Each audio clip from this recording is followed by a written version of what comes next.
Ladies and gentlemen, boys and girls of all ages, welcome to our Wednesday Paranormal Extravaganza edition of the Paranormal Portal. I'm your host, Brent Thomas. I hope you're having a brilliant night. God, did you hear how hot that got? Did you hear that? No. Did it sound like my mic clipped?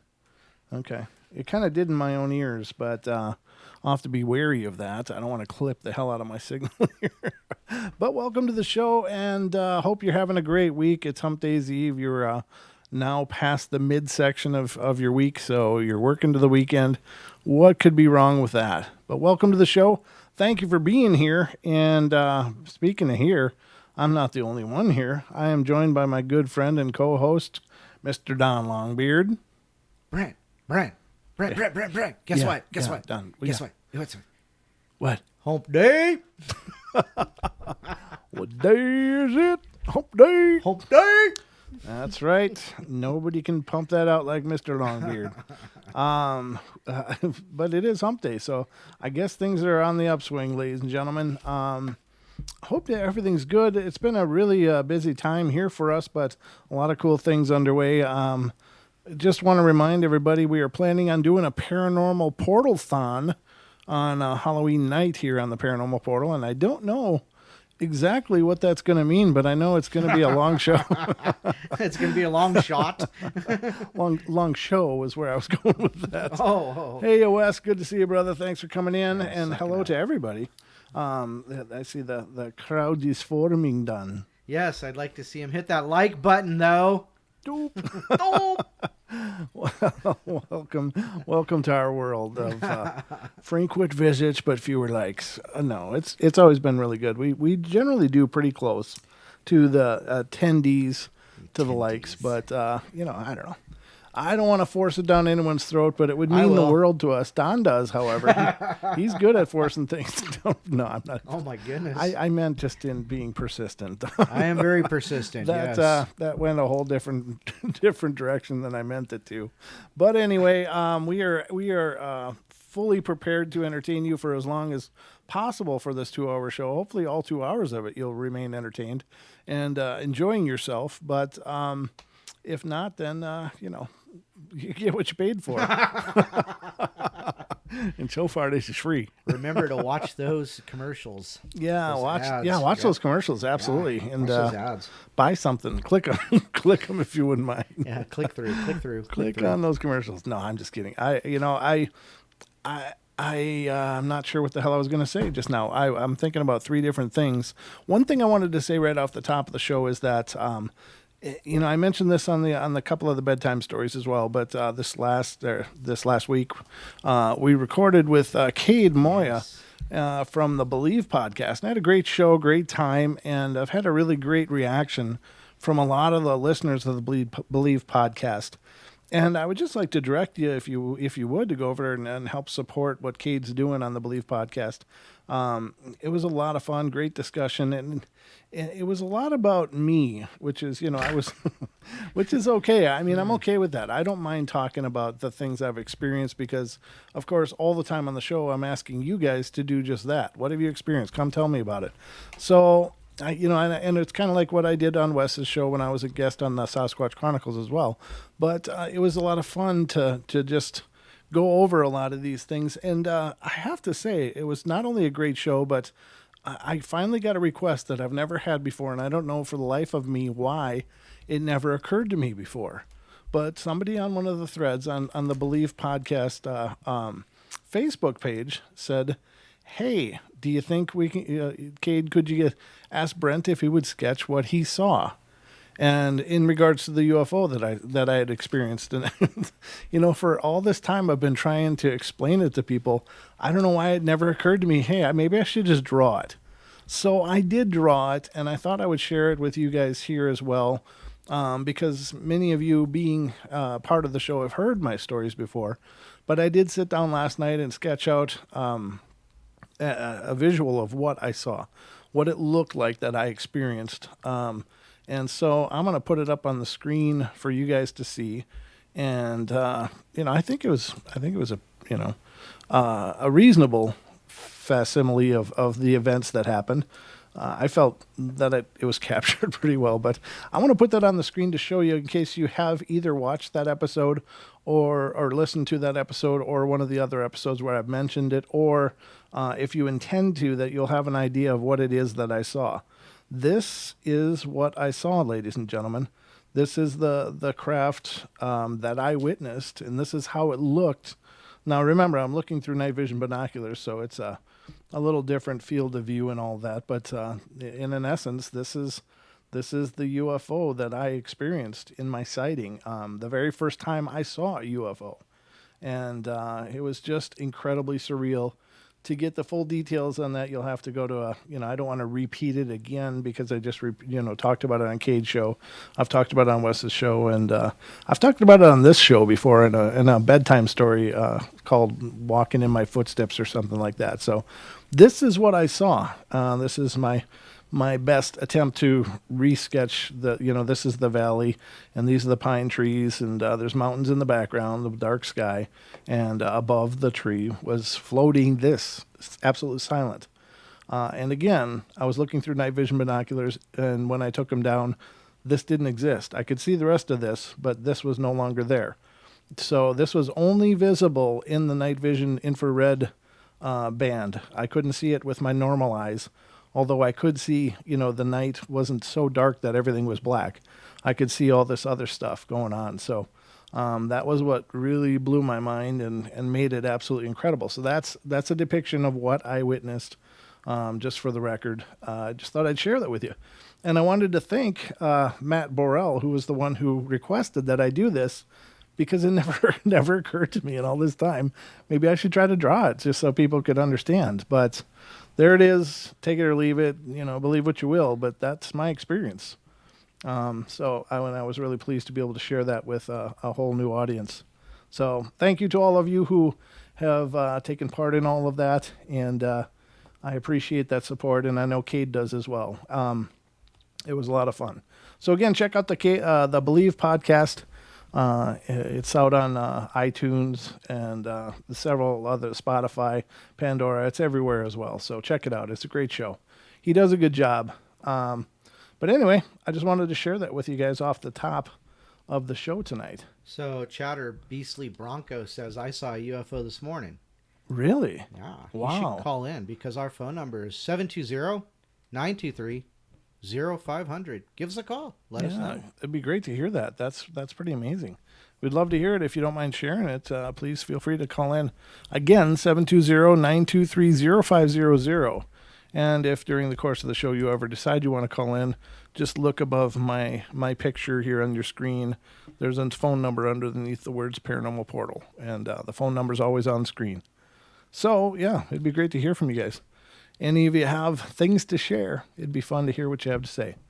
So, that was good. Anyway, we got a lot of stuff lined up for tonight. It's always a cornucopia of sorts when Don and I get together, but, we enjoy this kind of format where we cover a lot of different things on the show because being stuck to one subject area can be, it can be kind of, tough to keep making it new and fresh. So we like to pull from a lot of different sources for these shows and have a great discussion. Hopefully it's a great discussion. But Don, I'm sorry, I forgot to ask, how are you doing? Hump day. Hump day. Yeah. That's how you're doing. Actually doing really good. I'm really excited. I got some stuff in the mail today that I think some people will absolutely enjoy. And so that means that, I got to get one of these out to Magion. And I got to get one of them out to Sharon. She won one. So this is the T-shirt. Papa! Look at that. Woohoo! Yeah! See, we actually do have them. They're here. We do have them. So I've got those. And then I got those in yesterday. And then I got Bob in Germany. He got the sticker. So I got the sticker here. This is supposed to be a 3.5-inch sticker. This thing is freaking huge. That is huge. Yeah. Does Wow. it look good on the screen? Because I can't see it. Yeah, it looks good on the screen. Maybe if I go like this. Ooh. Ooh, you're just making that all kinds of sexy, Don. Ooh. So there's the sticker. And And then I have one more thing. So the shirts and the sticker came in yesterday. I got to get them out to, let's see, the sticker goes to Bob in Germany. Sharon gets one of the shirts, and Mogyon gets one of the shirts. And then Isaac gets the Paranormal Portal mug. Let's turn it a little more this way. Yeah, that's going to need a lot more light. Yeah, a lot of light. Yeah. Anyhow, so it's got the logo on both sides. So gonna get those out Friday. Friday they're going into the mail to our winners of the random drawings that we have. Winner chicken dinner. Winner chicken dinner. Yeah, absolutely. So thank you guys for your patience on those prizes. Yes. There was one snafu that we ran into and all of that, so we've got that corrected, and Yep. they'll be going out to you as soon as possible. So thank there you you go. again. And Isaac just tuned in, so he saw the cup. Cool. Nice. Okay, cool. Well, there you go. And you'll know that all these were actually touched by Don. Yes. Which I think fondled really. I was like, oh, this is so I was gonna say it might boost their eBay value, but then you said that. I think you just subtracted some money there. No, you were fondled by Don. Oh no, goodness. Don't continue that. Don't, please. So yeah, here's the other one. So yeah, they're white on black. So yeah, they're Hanes t-shirts too. They're nice. So Hanes is nice. I got a whole bunch of them. I like my Hanes socks. Well, there you go. Can't walk in anything but Hanes. Well, anyhow, I am not sure where to go with that, but anyway, we're Hump Day. Let's go back to Hump Day. So, thank you again for your patience. Yes. Those of you who won those prizes, we appreciate it. We may do a couple giveaways on our Halloween portal-thon. As well. Mog says, just keep the long beard hairs off it. That's how I will prove that I actually touched it. I'm going to pluck one and put it in everything. That's just disturbing. That's how you'll know it really did come from me. I thought about doing like a handwritten letter, an apology. Sorry, hey, thanks for hanging out and waiting for this. We do apologize, blah, blah, blah. But then I thought, nah. I'll give my hair instead. No, I can't give my hair. Because you know why? If I give them a hair, they'll do like voodoo dolls on me. And I'm like, no, never mind. Well, we got a caller here, so let's go to our caller and find out what's going on. This is area code 863. You're on the air. Hello? Hello? Hi. Are you there? Hi. It's a Beastly Bronco. Oh, hey. Excellent. How you doing, brother? Thanks for calling in. Oh, you're welcome. I just want to say first, I'm a huge fan of y'all. I found y'all a couple months ago, and I've been binging all the information I can get off of y'all pretty much. And, that's really cool. Really great thing for me to listen to at work and everything. Oh, fantastic, brother. Well, thank you. We really appreciate that a bunch. That's great. Hope we don't ever disappoint you. Oh, no. Every bit of it's great. I listen nonstop. I clean swimming pools, so all I have is what I can listen to. Oh, sure. But anyway, perfect. It was probably 6 o'clock this morning. I leave pretty early for work, and I walked out my back door, and I got my shoes on, and I looked up at the sky because I've always watched the sky, and I noticed this constellation that I look at all the time in the northern sky. Which constellation? It's just one I see all the time. And there's these two spots that they didn't fit in with what I usually see. And I thought those things are just out of place. They don't belong there. And a snap of a finger later, those two same objects, they just started rising in altitude in formation, just up and up and up until they were out of sight in probably about a 2 second space of time, and they were just out of sight, vertical. They didn't go, horizontal or nothing. They were into space type of thing. Oh man, that's really intense. So it was pretty cool. I mean, I knew right when I seen it that it was a UFO. I knew it. I believe in them, and I'd like to say I've witnessed them before, but that one was the first one that I knew for sure that was a UFO. Oh, congratulations. That's really cool. Now, do you think that this was two separate objects, or is it possible that they were both lights on a singular craft. I mean, are you for sure they were two different? They were so far apart in the sky. Okay. At the distance I was seeing them, I observed it probably about 3 inches apart. Okay. But that was probably a couple hundred miles away. It was really far up. They were just 2 points of white, Sure. and one was brighter than the other. I would like to say they were probably two different objects. Sure. Just because of how they're oriented in the sky, they're kind of Wow. Diagonally, positioned. That is really cool. Right. What an amazing thing to experience. So this is your first time being sure that you've seen it. You're constantly looking for them, though? You said like you're always watching the sky, checking for them. Yeah, I always watch the sky. My middle name from birth was Orion, which is a constellation, and it's kind of just always drawn my intrigue to the sky. Wow. And I've been an avid sky watcher for many years. I have 4 or 5 telescopes, and a bit of a hobby for me. So, no, that's fantastic. Now, what is your opinion of this? Do you think that they are truly interstellar beings, or do you have any opinion on what you believe they might be? well, before I started listening to some of your information you have out there, I was pretty fixed on that they were, nuts and bolts craft from different solar systems, galaxies. But there was some information that I heard about there being proven the possibility of the multiverse theory, and I think that rings a lot of bells. Yeah, I think so too. I think that could be something, maybe an interdimensional being. Yeah, and people also report them doing a lot of strange things. Like there's the stories of when people get abducted and how they get even dragged through like windows and walls and stuff like that. And to me, that seems to really support the whole multidimensional reality kind of thing, as far as a possibility. But I don't really. I don't claim to be really a physics-minded person, and I'm not really aware of all of the possibilities with that. But when you hear people going through windows, and when you hear of the amazing feats that these craft do, without if they are indeed manned, people would be pressed into like booger shape on a wall. I mean, they'd just be a smear with all of those different forces going on. So now they may just have such really developed technology that they've able to work around those rudimentary forces. But I don't know. It's just all right on the map there. It's all fair game as far as I'm concerned.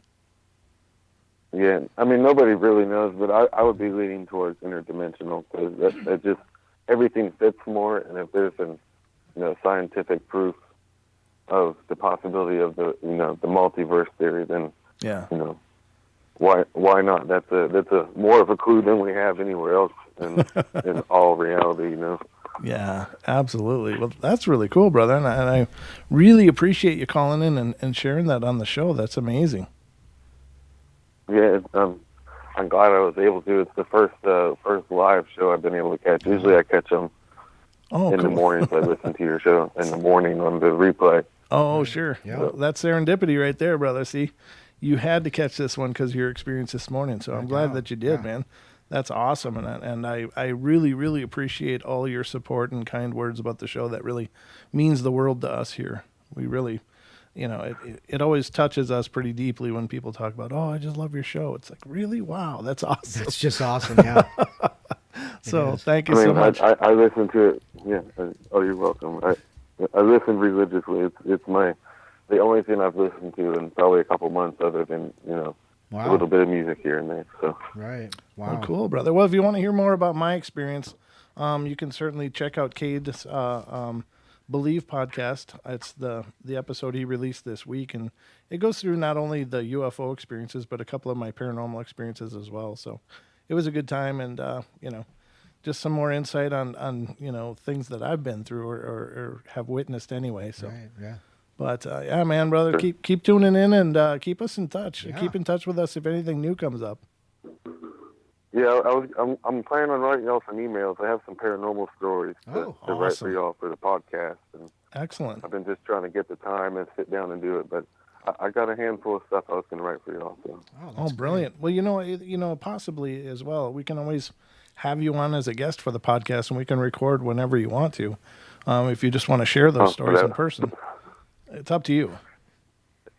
Yeah, that would be cool. I mean, maybe. Okay. I'd have to really put some thought into it and Okay. kind of almost not rehearse the story, but like even right now I'm kind of shaky voice. Sure. You Oh, probably yeah. hear it on the recording because I've never been live on the phone before. That's awesome. Nah, you're doing great, brother. Yeah, you're sounding great, man. You're coming through nice and strong, and we understand everything you're saying. And we certainly, as Brent said, certainly appreciate you giving a call. And yeah, we definitely want to hear more if you've got more. Absolutely. Yeah. Whatever you want to do, just reach out via email, brother, and let us know. I'll be looking for it. Yes, sir. Yes, sir. All right, I'm going to stop stealing y'all's show now. You're welcome to. I want to hear y'all talking. I'm sure everybody else does too. So. You're All welcome right, to, man. Have a great night. Thank you so much. Hey, Sean's on the phone. Yeah, thank you. Okay. Let's get to another phone call here. All right. And this is area code 310. You're on the air. Hi, Brent. Hi, Don. Hey, Sean. How you doing, buddy? I'm doing great. The reason I'm calling in tonight is because the last several people that you guys sent my way, I wanted to share some of what happened because it's literally the opposite of people in trouble with paranormal things going on. And it's kind of heartbreaking because I'm now helping people realize that they're not fighting the devil, which is really, really different. And I think it's the culture nowadays that when people have these problems that they look for an external source, an external reasoning, and they look for something to blame outside of themselves. And that's the first thing that comes to mind. Now, you guys know I'm going to Barbara for help because a lot of the stuff sets me off that, I've got CPTSD and I had an abusive family. And not a lot of people know about that. I don't share that, and I recently was induced to do so that people would know, there's no shame involved. But that's what's happening to a lot of people, and they think that the devil is making them do stuff. And there was a gentleman that you guys sent my way who was absolutely convinced that the devil was controlling him, or that there was a demon involved. And there was even spirits coming to look in on him because he lives in a part of the U.S. where ghosts that are moving on and moving through history, as well as animal horses and pets will walk past, and they would look in on him because they were concerned about this guy. And he thought that was absolute proof that there was something wrong with him. It's true, it was, but he actually had complex post-traumatic stress disorder, and he would get triggered, and he thought that the devil was taking control of him, and he'd had people tell him, "Oh yeah, it's a mecca up there for the ghosts, and they're trying to take you over." And the first person that said, "No, you're fine," was me, and I nearly cried because I don't have an agenda, and of course I'm not gonna throw shade at the guy because I'm trying to get a $500 an hour fee. Right. And he broke down, and I felt I don't know. It just seemed like everybody was just willing to add to this guy's pain parade. Yeah, I think there's so many people out there with bad information, and they usually talk from their own what is the prejudices, I guess. Right, biases. Yeah, their own biases, and unfortunately, they're guiding people, incorrectly. And I did get an email from him after you had talked to him. And he was just so thrilled that he had gotten the chance to talk to you. And he's talked about how incredibly powerful that was in freeing and healing. And I'm just thrilled that you were there to help him out, brother. Thank you. You're welcome. And thanks for sending him my way. And his aura was strong. I tried to explain to him, you're a lot stronger than you think you are. You have an inner light, and these things are wondering why it is that you're faltering. I told him, I said, you're getting hit, and something that these things are coming to say, hey, why are you not your best? Why are you crumbling? And we're concerned. Right. Not everything out there is going, hey, this guy's weak, let's go and take advantage of him. In fact, they really liked his wife's fabric softener. The smell was attracting them. and she would bake regularly, and they loved the smell of the vanilla, and I could pick that up, and she laughed.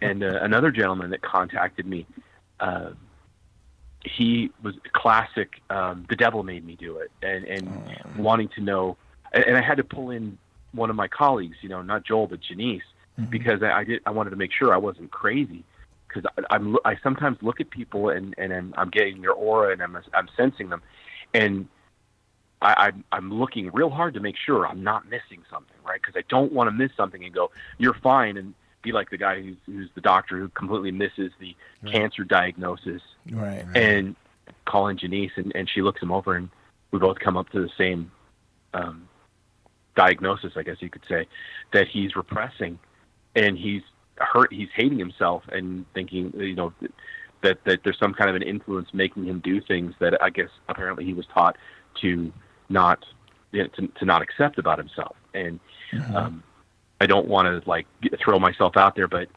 you guys know that I'm bisexual, and I don't see that as a problem, and I don't see anybody loving whom they love as a problem. And a lot of people are taught to think that it's outside of themselves, right?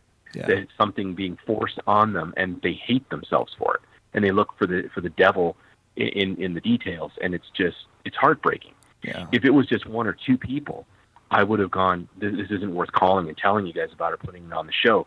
But it's now becoming a good number of them, and they're frightened of the things that really aren't. There are things that are trying to help them, and when they show up, it's to say, hey, we see something's wrong, not, hey, we're here to make your life worse. And I'm probably the only psychic out there that isn't a doom and gloomer, I feel like.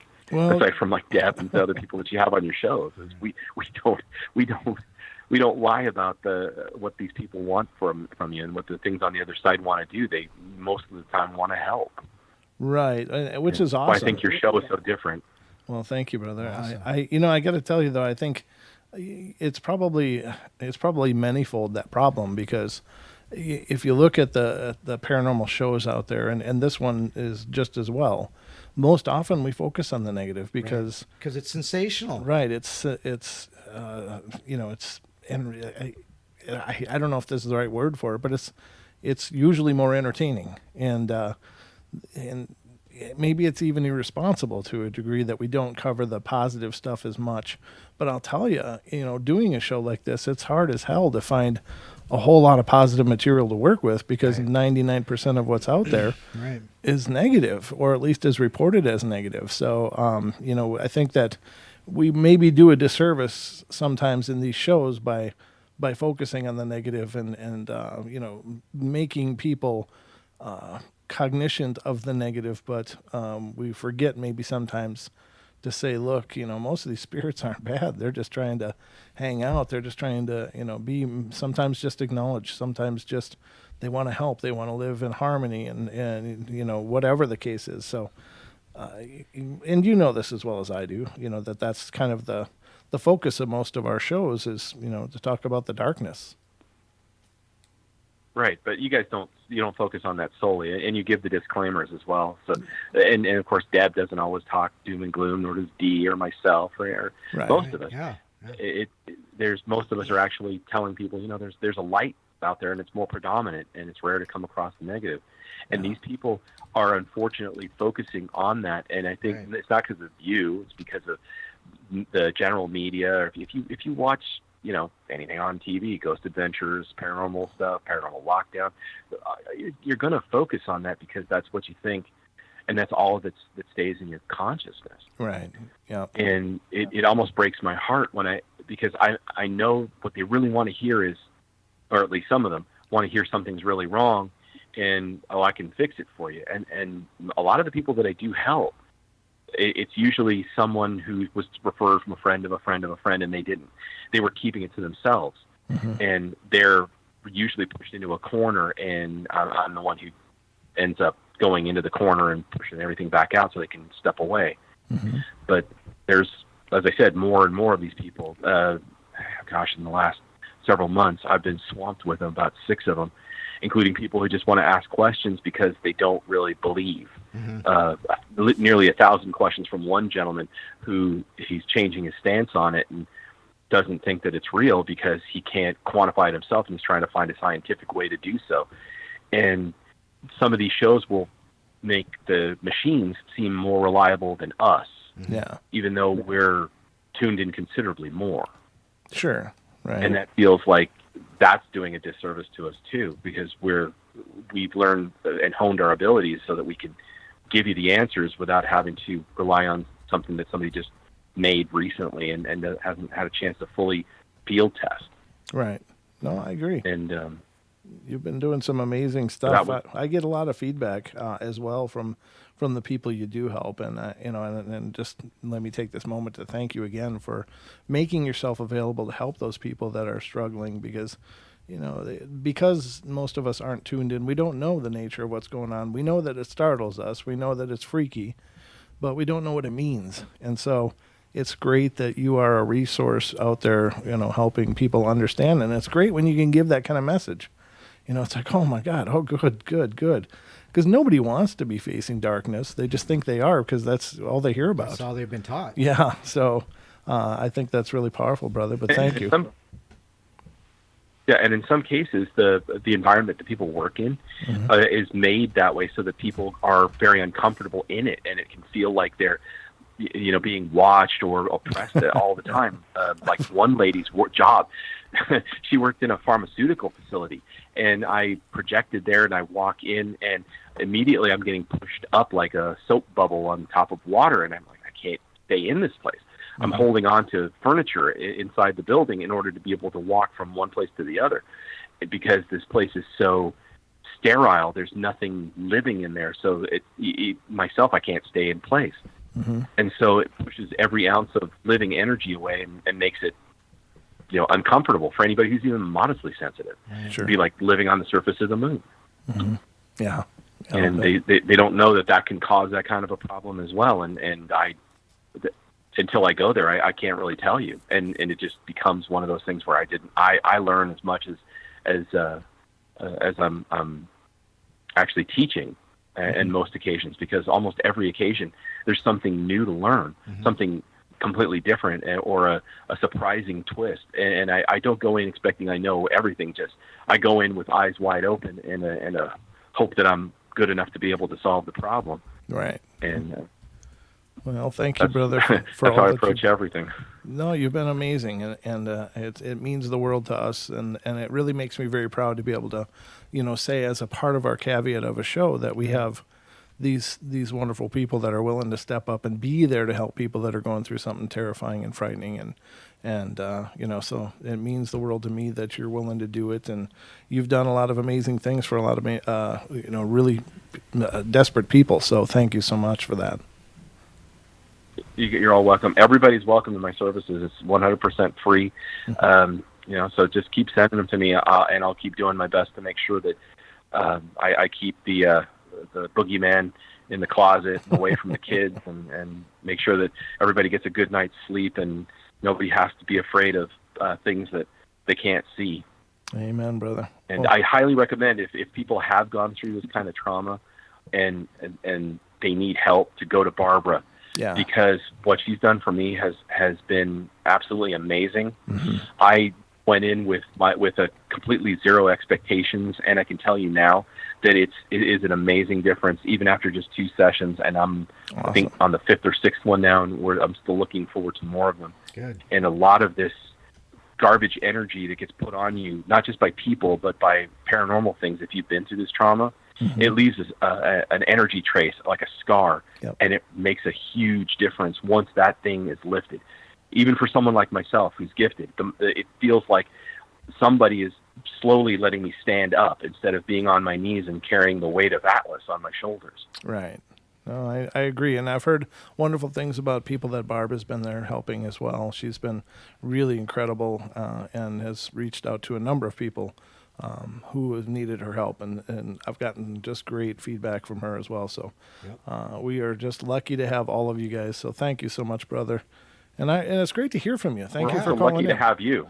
Oh, well, I'm sorry, I've been so busy. But we're lucky to have you guys, too. Like I keep saying, I'll keep saying this. Without your show, I wouldn't be able to have gotten to these people, because I wouldn't have been able to get on here and say, hey, I'm not asking for any money. You got nothing to lose. Right. I'm not gonna flock you for your cash. Yeah. It's 100% voluntary if you want to pay, and if not, there people are poor just like myself, and I am 100% available, and all I need is just a little bit of warning, possibly a chance to get a drink, and I will be there in a hot second. And because I'm not going to let anything keep children from being able to be children, like what happened to me, or from parents being able to make sure their children feel safe. Because there's nothing as terrible as feeling impotent in the face of something that you cannot stop. Right. Yeah. And I absolutely hate that. It's probably my driving force is the bully that knows how to get you. Yep. And I mean, Tangina said it best: clear your minds. He already knows what scares you. He has from the very start. They don't need any help. Yeah. Yeah, exactly. Very good. Well, it's great to hear from you, brother. Thank you so much again, and please stay in touch. We'd love to hear more from you. I will. Awesome. I'll hopefully be on more. Catch you guys later. Have a good night. Night, Brent. Night, Don. Night, everybody. Good night. Night, bud. Wow. All right. Very Really cool. nice to hear from Sean. Yeah. Ladies and gentlemen, Sean is one of those people that has extended themselves to be a resource for those people dealing with the negative paranormal experiences in the spiritual realm. And he's helped a whole bunch of people. And I get all of the responses from the people he's helped, and it's been just an amazing thing. So just one of those things. Another great part of the Paranormal Portal. Yep. So where are we at, Don? Let's see. Wow. Just an exhale. Just it's gobsmack night tonight. Yeah, it is. It's been a cool night. We started off with a UFO experience, which is awesome, and we got Sean's call, which is great to hear from Sean. And now let's get into some paranormal. Oh, absolutely. That's just thank you. Is she in? Yeah. Oh well, Don, the paranormal mailbag came. And would we get there, Mr. Brent? We got a Halloween card. Ooh. We got a Halloween card. It looks like Anubis on the cover. That's what it really is cool. This is from our friend Jess. Thank you, Jess, for the card. Really appreciate it. Happy Halloween. The great bromance continues. Oh, yeah. Are you serious? That's what it says. That's not even nice. P.S. Don't forget those black-eyed beans. Yeah. There you go, Don. Yeah. Don has since learned that there's more than one syllable in beings. Beings. No paranormal puns intended. Ha ha ha. Brent and Don, Halloween's the night to boo as you please. Happy haunting. Yeah, we hope to haunt a bunch of you on Halloween because that's the Portal-thon night. Again, ladies and gentlemen, Halloween night, we're just going to go for broke and just see how long we can we can keep the power on. How long? And if you suddenly tune in and you see two heads bent backwards with mouths agape, Slobber. just consider we're meditating. Yeah, that's what we're doing. We're channeling spirits. Do you have any questions? Yeah. There's a phone call. Yeah. We'll just be Go ahead, sucking caller, the take furniture. over. Yeah, exactly. We'll put you in the host seat and let us take a nap. I don't know how long it's going to go. I really don't, but I just know it's going to be a fun thing to do. Again, last Friday night we had Deb on and we were going for almost 4 hours. Yeah, that was crazy. That was a long night. Well, the longest you and I have ever done was like we did New Year's Eve. We did 3 hours there. That's right, we did. Yeah. And Christmas, did we just do a 2 hour on Christmas or did we go longer? I don't remember, to be honest with you. I don't know. I'm not really sure what I did last week, Don. Well, yeah, I'm pretty sure I don't know what I ate for dinner. Yeah. But we've done some longer format shows, but this will be the first What did I eat for Portal-thon. What did I eat last? I haven't eaten most of the day, so. Not that I'm whining. I got a little real estate to shed, so I'm trying Hi, to. Daniela. I'm trying to reduce my carbon footprint. Oh God! Whatever. Literally, because the body mass, we're carbon-based beings. Thank you very much. Yeah, I thought that was kind of clever. Oh, jeez. God, jeez, Don, tough crowd. I know. All right, so let's get to some paranormal stuff because that's part of the fun. Let's go to the hot sheets. Hot Don. sheets. It's time to pull up the hot sheets. The hot sheets. Now it's Brent with the hot sheet. That's about all the special effects we can afford for the show. So, And coming from me, it's really special. but the Singular 40 is a site that I refer to a lot, ladies and gentlemen, and I just love this site. They do a great job. They've got clear, concise little articles, and it's really well done. They really document everything well. But I wanted to read this one because this one Do sounds. you have another call on the line? I do now. I got two other calls on the line. Wow. One just hung up though. Let's go to this one from Arizona. 480, you're on the air. Ooh, trick or treat, gentlemen. Hi, Jess. Hey, Jess, Yes. thanks for the card. That was Hey, really cool. We'll keep you up for the portal-thon. No Yeah? problem. Okay, what do you got planned?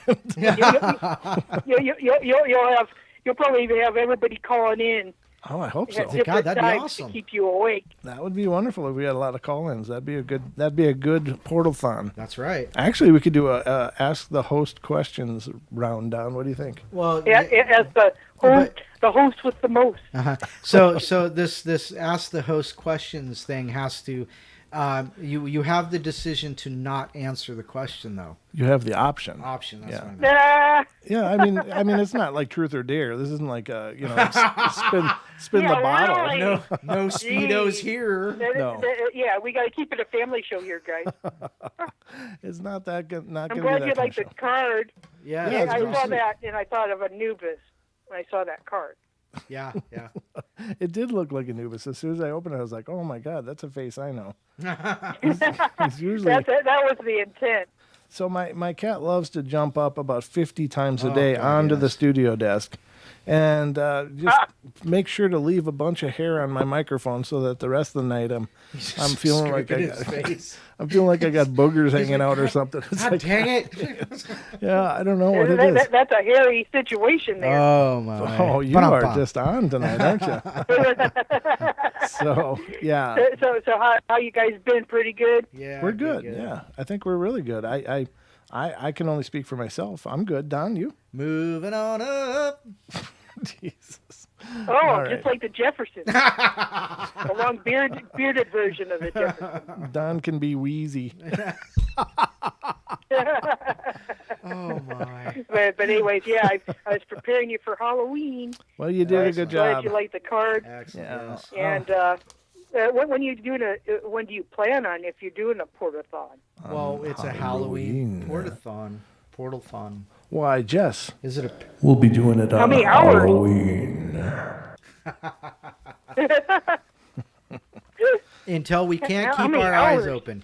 Until we can't keep our eyes open. Yeah, we don't know. We don't know how long a portal-thon is going to be. Bring a neck pillow We're not- and a little shawl. We're not sure what that means yet. It could just be 4 hours. That might be it. It'd be like, Yeah, that might be it. We might be running on fumes after an hour. Hell, I don't know. But we'll just do a Do portal like show. do like a paraportal monster mash. Yeah. I don't even know what that means for sure, but it might be good. But I It'd be a graveyard smash. oh my goodness. all right. Well, there you go. I just really appreciate the card, though, Jess. Thank you That so was much. Awesome. Thank you.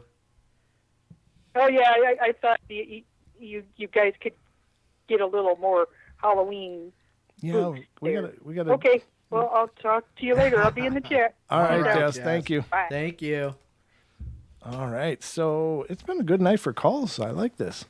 I like the calls are coming in, Don. Yes, that's awesome. It's It's too bad we lost that one though. Yeah, I don't know what was going on there. It was like there and then it wasn't there. But hopefully that person will call back in. Oh, Wes, I'm calling him out right now. He says, I will donate SC merch for you guys to give away to your audience if Don shaves his beard on Halloween. And here's what I have to say with that. You can't cuss, Don. Just My mother always said, we'll just leave it there, because it ain't going to happen. yeah. Apparently we won't be getting Sasquatch Chronicles merch. Not at that price. Holy crap. What is that, gold? He didn't say how much you had to shave off. You could have just shaved a half inch and gone, boom, money. That's just a trim, not a shave. Well, I'm just Shave, saying. haircut. If you use a razor, it's a shave. I don't know. I'm just trying to be creative here, Don. Yeah. Ways that we could get that merch. You're killing me, bro. I need a Sasquatch Chronicles t-shirt. I need a Paranormal Portal one, too. Yeah, well. I'm telling you. And I'd even probably wear a confessional. Oh! Well, Wes just withdrew his offer. Did he really? Not yet, but, I'm sure he will. Well, if that's the way you're going to be. I'm just saying, I'd like to have a collection up here on the Portal studio sure, wall. absolutely. That'd be cool. Of all of our friends. Oh, well, then that means we need one from Cade, too, then. We do. Yep. We absolutely do. Yes, absolutely. Yeah, and we probably need one from Carrie. Carrie and Duke. Yep. And to decorate the wall. Yeah, absolutely. Absolutely. So let's get on that, folks. We do accept decorations. Nice try, Wes. He says, I tried. Guess Don doesn't care about his audience. Whatever, buddy. You're still jealous. I don't know. He's got a pretty good beefy thing cooking on his chin, too. I don't know. Yeah, but his is to cover the double. Oh, man. Wow. Got more chins than a Chinese phone book. Jeez, Don. Oh. Anyway, I'm going to have to start muting Don more often. I got nothing to say. You don't. No, I thought you were going to the hot sheets. I was, but you just... I can't even say what I was going to say. He says it's true. All right. So anyway, let's go to this one from the hot sheets. This is a toddler-sized bat creature reported near Barrington, Illinois. Okay. So as if full-size bat men or mothmen wasn't good enough, now there's toddler-sized ones running around. I don't know what the hell to make of this, because there's new ones showing up all the time, Don. I know. It's like you just think that you got something going on. You got to You figure... got a little grip on something. You got a handle on it to some degree, and then all of a sudden they're inventing new ones. I know. And that's not to say that I'm not on board with the possibilities. It's just how many can be out there. It's like it's like this all Mandela or something. And also we got whole catalogs of creatures out there. I mean, I know we're not getting everything, but can we be missing this much? No, yeah, I don't know. You know what I mean, though? I think it's possible, but I mean, how how many, how do we know that there's like 40,000 species of spiders, and how do we know there's 4,500 different kinds of potatoes? And there really is 4,500 kinds of potatoes, by the way. I know my food.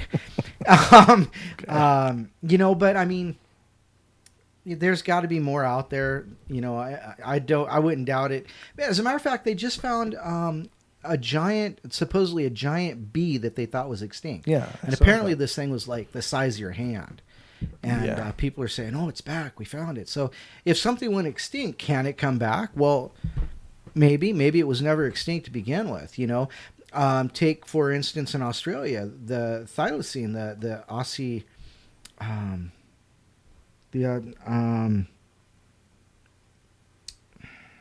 the Tasmanian. The thylacine is the God. Now I can't even think of Tasmanian wolf or what.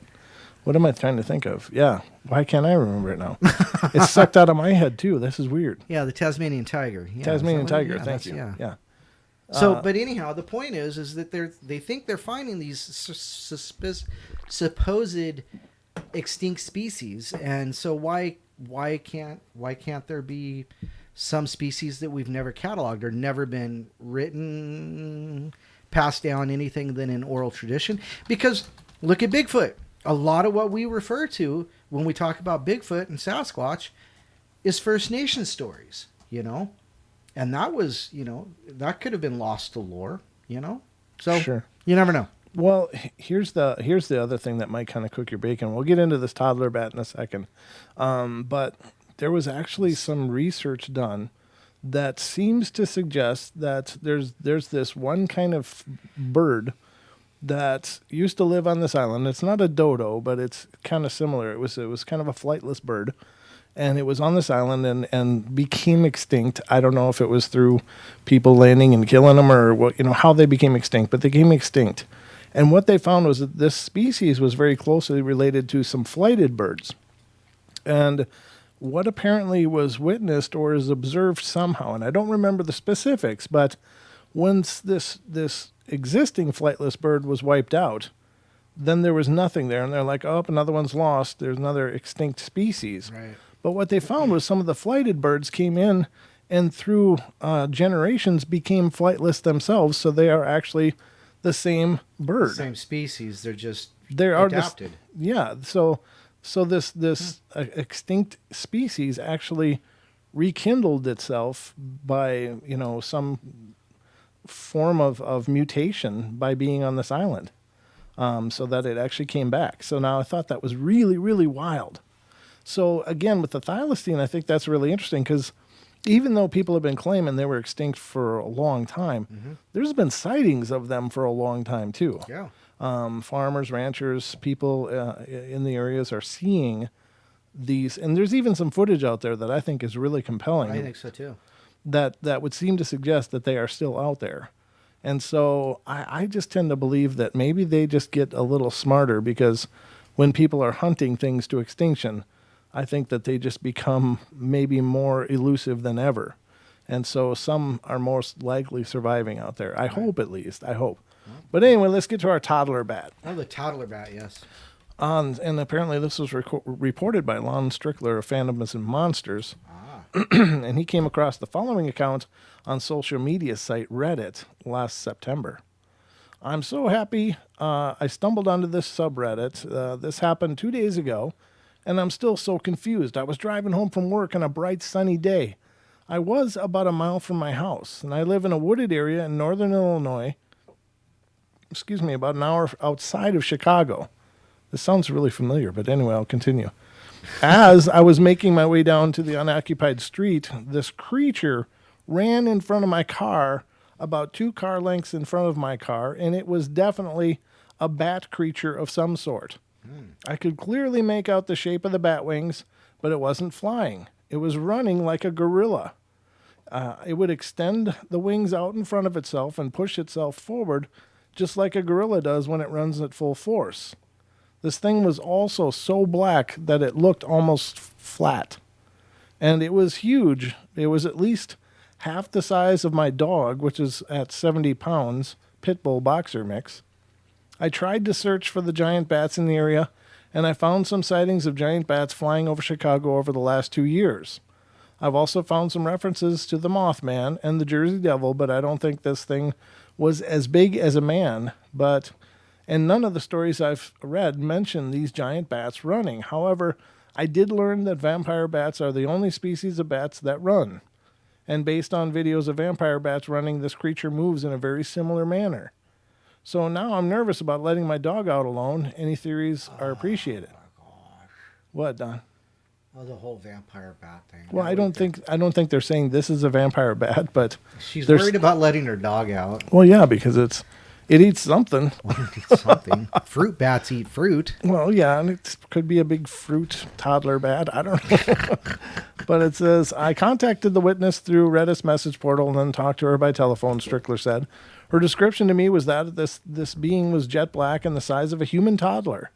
The wings were outstretched with attached claws, similar to a bat. It ran across the street very quickly, but she did not get a look at the head, but said that the body was bat-like, but more streamlined. The legs were long and resembled a canine's hocked leg with clawed feet. The sighting took place near Barrington, Illinois, just after the witness had turned onto Meadow Hill Road from West County Line Road, which is bordered to the south by the Spring Lake Nature Preserve and is approximately 25 miles from Lake Michigan. This is the latest sighting in a string of Mothman sightings from within a few 100-mile radius surrounding Lake Michigan, including every state bordering the Great Lakes. The sightings ostensibly began in the spring of 2017, but more historical accounts are being reported as more people are becoming aware of the phenomena. Sightings of weird winged beings around Lake Michigan have been reported at all hours, often in or near a park and around water. Witnesses consistently describe a large gray or black bat or bird-like creature.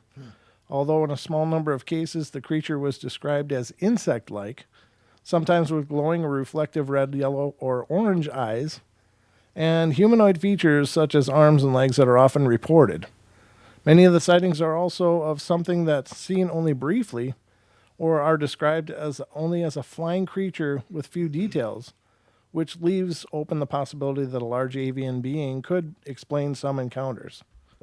Sightings of anomalous avians, including thunderbirds and pterosaurs, are often reported in or near the same locations as those where witnesses have reported winged humanoids. So there you go. What do you think, Don? Toddler bats? Toddler bats. Sure. Sure. So could it be a Mothman, but it's just a younger version? Toddler Mothman. Yeah, I mean, you don't know. I mean, we don't know what the hell a Mothman looks like. People see it with their wings out and Right. and stuff, but could it be more bat-like than moth-like? I don't know.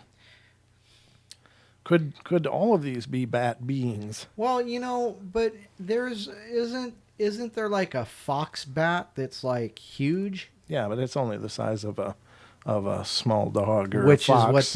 which is exactly how they described it. It was the size of a small dog, like half the size of my half dog. the size of a 70-pound dog. So it was about a 40-pound dog. Which is a small dog. 40 pounds is small. Well, compared Well, to your okay. Well, dogs. yeah, my dog's 115. So you know? like the flying foxes would be about the size of my cat, which are probably about 10, 12 pounds maybe at most. But this sounds definitely bigger than that. About the size of a toddler. So I don't know. Think of a 3-year-old, maybe. I don't know. I don't think flying foxes are indigenous up here, though. They're like I don't think giant bats are indigenous anywhere in the United States. Well, apparently giant spiders are, Don, because we just covered that. Oh yeah, that's right. Yeah. Huh? Yeah, that one spider you were talking about last week. Yeah, the creepy stuff. Hey, Wes says, I'm having a hard time following this bat story. I can't stop thinking about you guys wanting to purchase confessionals merch. I mean, WTF, what's going on? Well, we just did that to stroke you out, brother. Point to us. Reality check. No, I'm just saying I have an open heart to all my fellow brethren in the broadcasting community, in the paranormal broadcasting community. That was good. Thank you. Our arms are open to all who would choose to enter. Do you need a hug, Wes? Just little group hug. It took me a week to wash Merkel's stink off the shirt I got. He's not here to defend himself right now. You're being mean. Or is he? He's kind of known to Mr. Lurkel. He's known to sit in the background just waiting to pounce. Oh, man. As long as he's not exercising his furnace anymore, I think he'll be fine. I got to dig that episode up. You do. I got to do it. That's a reference to the first time Mr. Merkel called the portal. He went into a story, and I'm not going to give it away, but you'll have to watch. Don't give it away. Yeah, you'll have to watch I'll the Halloween special. Well, we got to find it first, but then it goes pretty funny. So, let's go to this one. The man photographs possible Bigfoot prints in North Carolina. Now, I'm surprised that that's even a news story because I think prints are being photographed everywhere. I don't know that that's not standard. I think people that are out there looking for these things are always finding prints. Well, nobody's casting anything anymore. Why not? Well, I don't know. It doesn't seem like anybody's casting anything anymore. Nobody's like, oh, I got this new cast. That's true. You don't hear a lot of it anymore. Okay, great. All right, so we're at about 8 o'clock. Maybe before... No, I'm just thinking my bladder's full, so I think I need. Daniela says, "What was it covered in the Dogman beard oil?" He rubbed it down with this Squatch oil. Oh, this Squatch beard oil. I don't know about that. I wonder what that stuff smells like, though. It sounds like it's supposed to smell really good, but I don't have a beard, so I won't need to worry about it. The only thing I know about is what Wes has told us. Eau de toilette. As Wes is manscaping anyone he can get his hands on. Yeah, Wes, why do you get the bottom half of the guy and he gets the top half of the guy? What's going on? He says, no, Danielle, he charge you extra for that. All right. I think we're going to take a quick break. Take a break. Yeah, we got to take a break. I got to use the loo. So He's got to use the little boy's room. Oh, well. All right. Well, we'll be right back, ladies and gentlemen. Don't go away. What am I going to do? I'm going to do this one.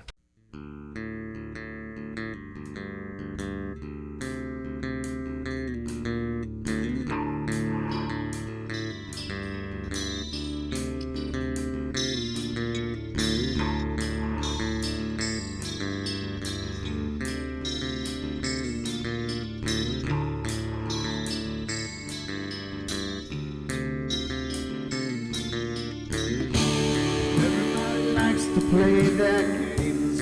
Everybody loves to place their bets.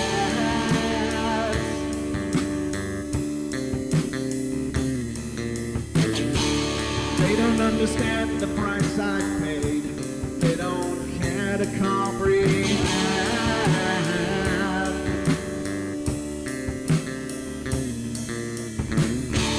Trace their lines upon my body, dripping scars across my heart.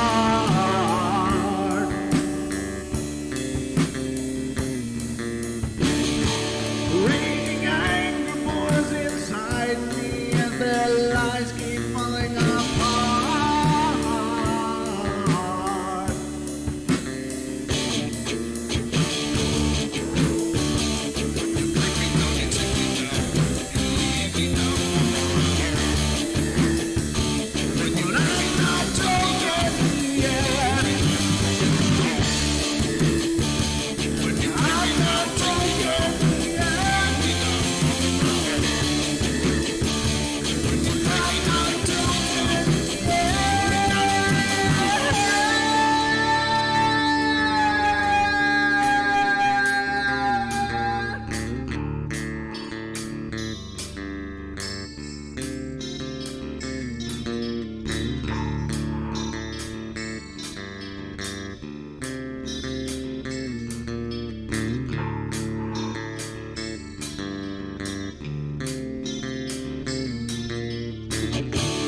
I am finished with my silence. I am not a stupid boy.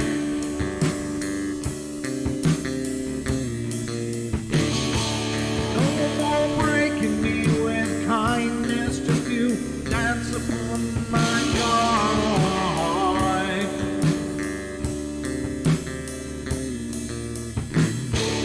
Leading me with empty promise, you're just another fucking mess.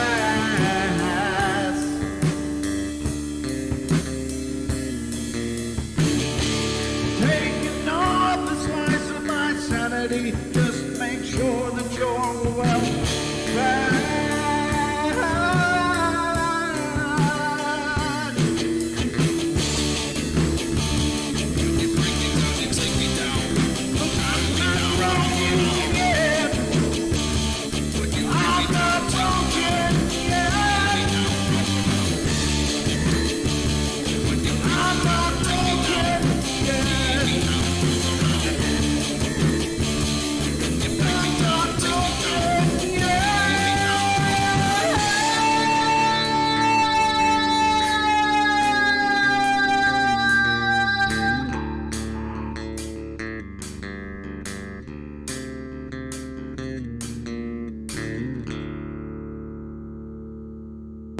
Did you miss us? We're No. back. No.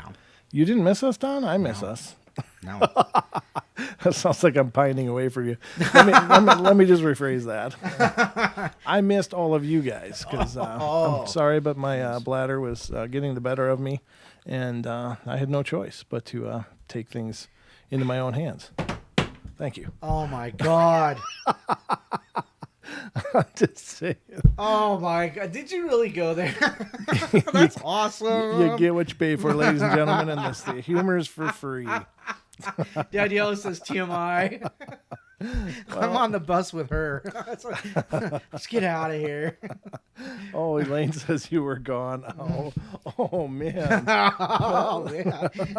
That's how good we are. Wow. They didn't even know. I'm glad we're so important to the show. Weird Desk, you're going to have to give in to peer pressure. Everybody's saying call in. Call in. You can't make a rogue statement like that in the No. chat and expect to not call in. No drive-by pieces of information like that. 720-923-0500 is the number to call. Do We'd it. love to hear from you and hear some updates about the Skinwalker Ranch. Yes. So please call in. But let me in the meantime go. Let's talk about these. It's funny, we looked at the call board at the same time. Yeah, We're well, they've been popping up pretty regularly tonight, which is Yeah. nice. I like that. I like when you guys participate. It's just great. Get a chance to talk and share. So a man working in Cleveland near, how would you say this, Don? Casar, Casar, North Carolina. I don't know. One of those two. Claims to have found a set of mysterious footprints early this month that some are saying could belong to Bigfoot. No. This looks like a news report. I think I can maybe play this, right? It says NBC on it. MSNBC on it. Well, I'm not really into supporting them too much, but I will play their Sasquatch prints. Ooh. So let's just do this, ladies and Here we gentlemen. go. We're going to go to our multimedia center here on the portal. Multimedia Center. It's just one monitor. Take it away, Brent, with the story of the Bigfoot print. Well, apparently there's more than one, but let's see what happens here, guys. So let's see what they say. Turning the page now and all new at 5:30, Bigfoot in the Carolinas. A local man says he found some footprints in a Cleveland County wooded area that are not human and not animal. So, could they be something else? We sent NBC Charlotte's Mike Hansen. He got that assignment today to talk with this man to find out. And I seen some tracks there. And I was looking at that real close, and I said, man, somebody's got a big foot. Joe Scarborough is an electrician. Last week, he was working on a home near Caesar, North Carolina, when he says he saw this. Tracks. Big tracks. A footprint larger than any human could make. Then I got looking closer, and I said, man, that's 13, 14 inches. So I went back to the truck and got my tape measure and went back down there and looked at it closer, and it was fresh. Joe says you can tell the track was fresh from the small plants pressed down in the mud. Joe says he will come back to the area, this time with more cameras. I'm going to spend the night when I go back, and I'm going to take some game cameras. I'm going to put up in there, and I'm going to see what happens. I mean, why not? Good luck. WCNC has reported several times on Bigfoot sightings in the western part of the state. For Joe, more information is needed before he's willing to say it's a supernatural finding. And of course, hard to believe until you see it yourself, or you don't know how many hoaxes are out there. Reporting from Gaston County, And the pictures prove itself. Mike Hansen, NBC Charlotte. Wow. Joe says he will spend the night near those tracks with his cameras in the coming days. He promises us all the results from his adventure, but we're just going to have to wait and see what he finds. We'll keep you posted. Well, see the Very obligatory, suspicious. the obligatory crap. Turning the page now and Oops. The obligatory crap remarks at the end. Yep. Douchebags. All right. Well, anyway, there it was, ladies and gentlemen. It really bothers me. It's like the cheeky, stupid crap at the end. Like, well, we're just being silly here tonight. Yeah, you cornballs. All right. So, anyway, there's the tracks. I think he's guaranteed to see nothing if he includes trail cams. Well, I think he's guaranteed to see nothing if he's out there with them. Well, yeah, that's Unless of course he catches his murder on it. Was this? Hey, come back here. This was not by his house, though, right? So this was I somewhere didn't else. get the feeling. Well, I don't know. I don't know either. I don't remember getting that from the story, but I think if you haven't found prints repeatedly in a place, it's not like they only have one way to go. It's like, well, that's our path. We have to go that way. Did he have a guitar? Did he have a guitar? Prince? Oh, Prince. Oh, was that you? Did you come up with that? Yeah. Oh, that was kind of clever. Oh, okay. I'm a little surprised. He's surprised. I'm surprised, but in a good way, Don. I thought that was good. Hey, Wes says there are large mugs and they're heavy, and it hurts my bicep drinking out of it. Do you see my bottle, Wes? Don't hurt at all. Don's If he's going to set him up, I'm just going to knock him down like bowling pins. And besides, he's been on me about the red shirt thing for a month now. Well, Love you, Wes. Love you, mean it. Need a hug?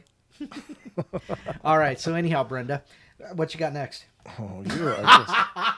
All right. So Don won't be able to join us for the rest of the show tonight, ladies and gentlemen.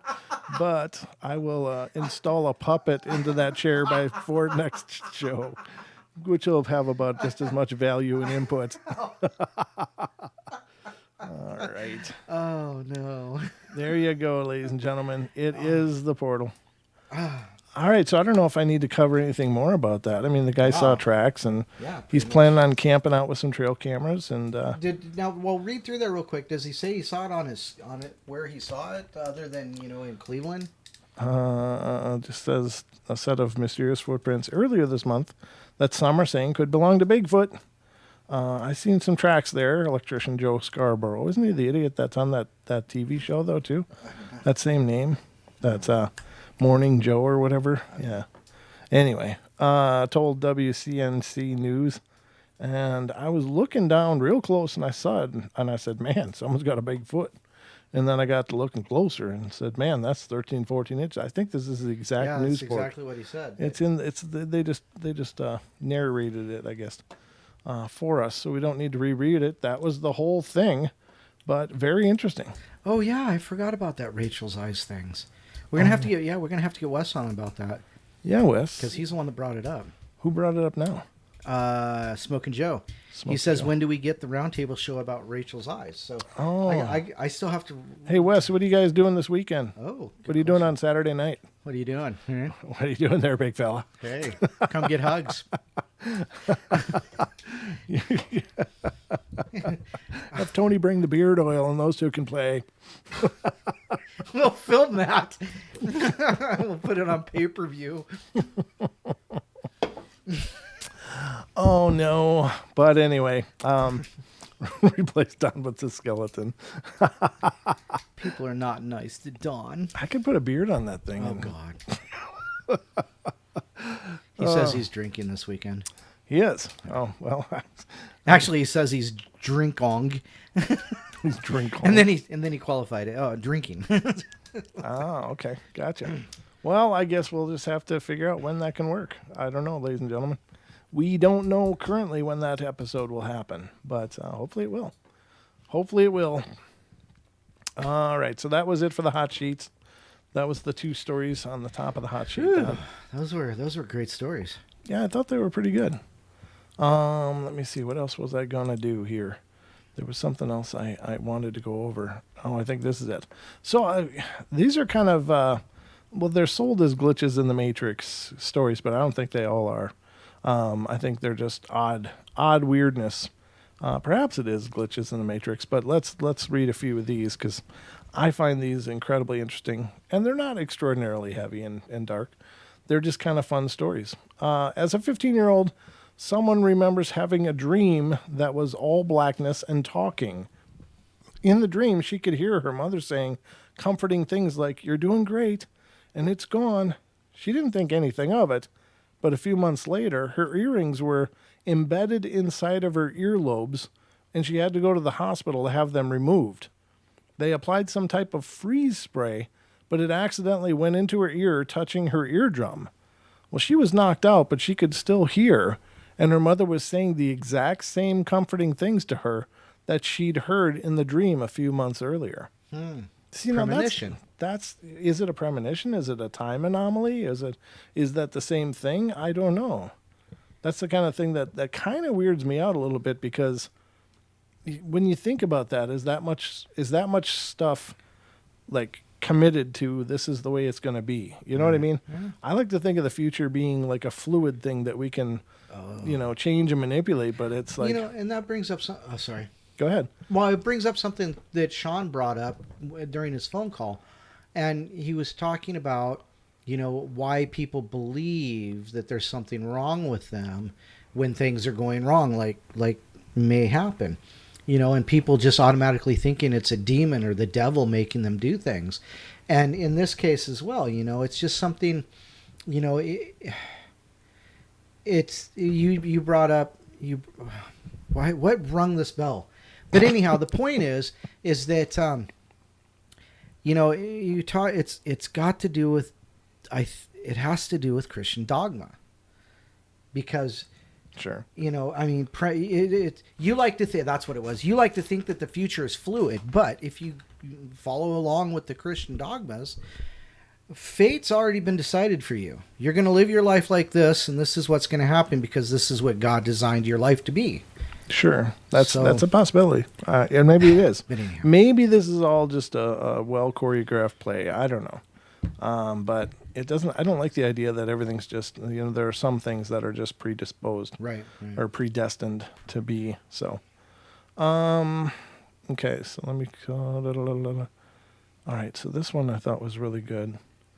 Somehow lost an hour of life. It said a guy was in a car with a couple of friends heading back from a road trip, and his parents called to see how far away he was. He told them it'd be about 25 minutes. Shortly thereafter, he came around a bend and saw a full moon, which was reflected in the lake below. The road ahead was completely empty and not a single car in sight. And then suddenly, everything went pitch black for a moment. No dashboard lighting, no headlights on the road. The music even stopped playing. And then the music was back, playing the CD from the beginning, and there was now a vehicle being pulled over by a cop a quarter of a mile ahead, though it hadn't been there just a split second earlier. He assumed that he'd fallen asleep momentarily, but after a few moments, the driver of the car exclaimed that he thought he'd just fallen asleep as well. And they shared the experience, and more concerning was the clock, which was reading an hour later than it had a bit earlier. Oh, that's creepy. So, that's like abduction kind of stuff there. Yep. To avoid freaking out, they convinced themselves that the car must have had an electrical failure that reset the clock and whatnot. But when they arrived at his house 25 minutes later, it was an hour late. To this day, he has no idea what the explanation for that brief blackout and missing hour is. That's creepy as hell. Would you want to know, Don, or would you just leave it alone? It's kind of like that question if, never mind, I'm not going to go there, but okay. I don't know. But I have some questions. So if the car battery went dead and the clock reset, it would have probably reset to midnight or 12 o'clock, right? Because most digital clocks do. Sure. So how is that losing an hour when the clock actually reads the correct time? I don't know. So that doesn't make sense to me. But when, it sputters out and it loses power and stops, that goes right along with a lot of the abduction stories we've heard about, driving along. It even coincides with Betty and Barney Hill. Yes. Same thing happened to them, or a similar thing, I should say. Similar thing happened to them as well. So, maybe that's it. Maybe that's it, or maybe they just went to a different, maybe they hit a time anomaly. Maybe they, Mandela'd into another version of reality. I don't know. Maybe they were in the Philadelphia experiment. Yeah, or there's some echoes of that still going on. Oh, that's an interesting idea. Yeah. What if some of these things are echoes of the Philadelphia experiment and things are shifting, whatever that may have been? They might have set a whole bunch of events into motion, and they the wings of a butterfly flapping in California exactly can create a tsunami in Japan. Or yep. So I don't know. Interesting idea. Sherry's here. I'm sorry? Marshall's daughter, Sherry. Oh, hey. Hey, how you doing? Good to see you. Hi. We never really talked about who was here at all, Don. No, we haven't. And we've got we've got 53 likes on a 60 viewers. Excellent. We just need 7 more. But who's here? Who's here right now? Bama Bigfoot's here. Okay. Bell Prepper is here. Mm-hmm. Cameron F. There's Sherry. Elaine, Gemini, Jess, Lisa, Patrick, Renee, Rick, a.k.a. Purple Hobbit, Mr. Wes Germer, also known as Sasquatch the Weird Desk, who still has to call in and give us that information. Yeah. Rotman's here. Persolis is here. That's a new name, Persolis. Let's see here, because a couple just popped up. Of course, Duke's here. Ken's here. And that's all I see at this time. Okay. Well, we got a lot of people paying attention, at least. Yep. But there's did a you whole say lot more. Christina Potter?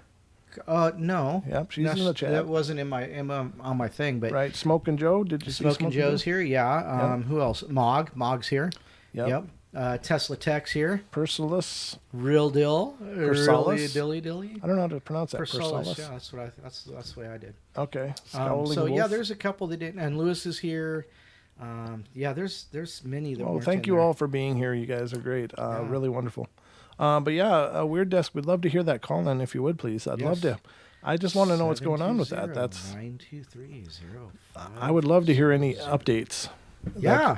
Especially to such a enigmatic, well-known place such as Skinwalker Ranch. That's just too good to miss. So help us make the show better.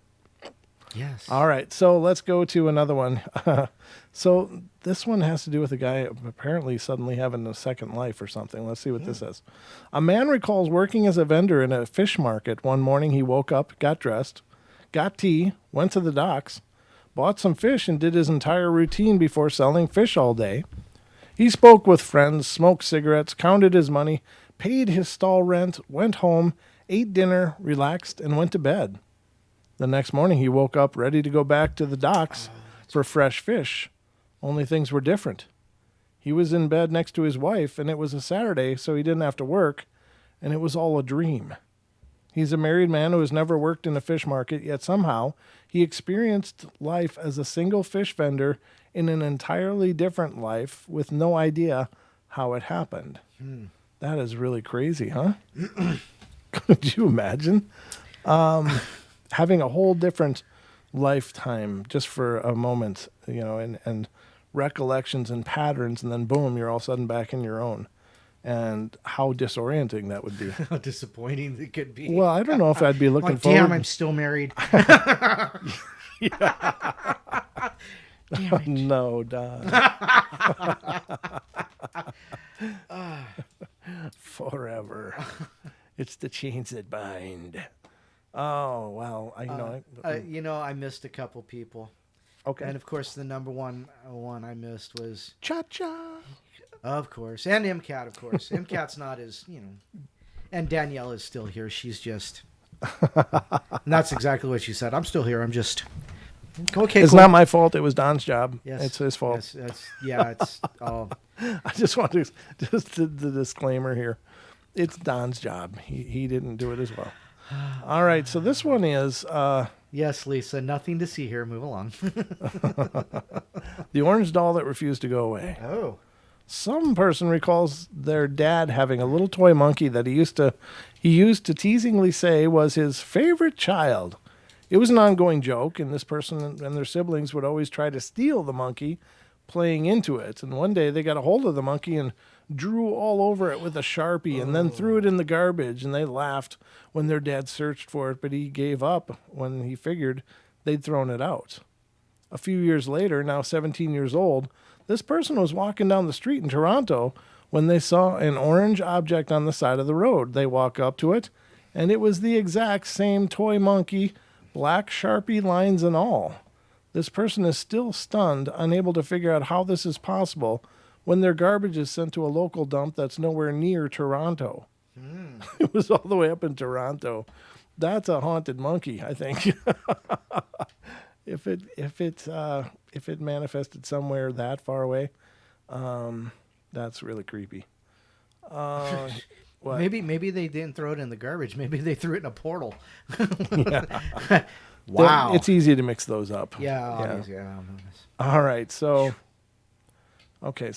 this one is interesting. It has to do with potentially teleportation.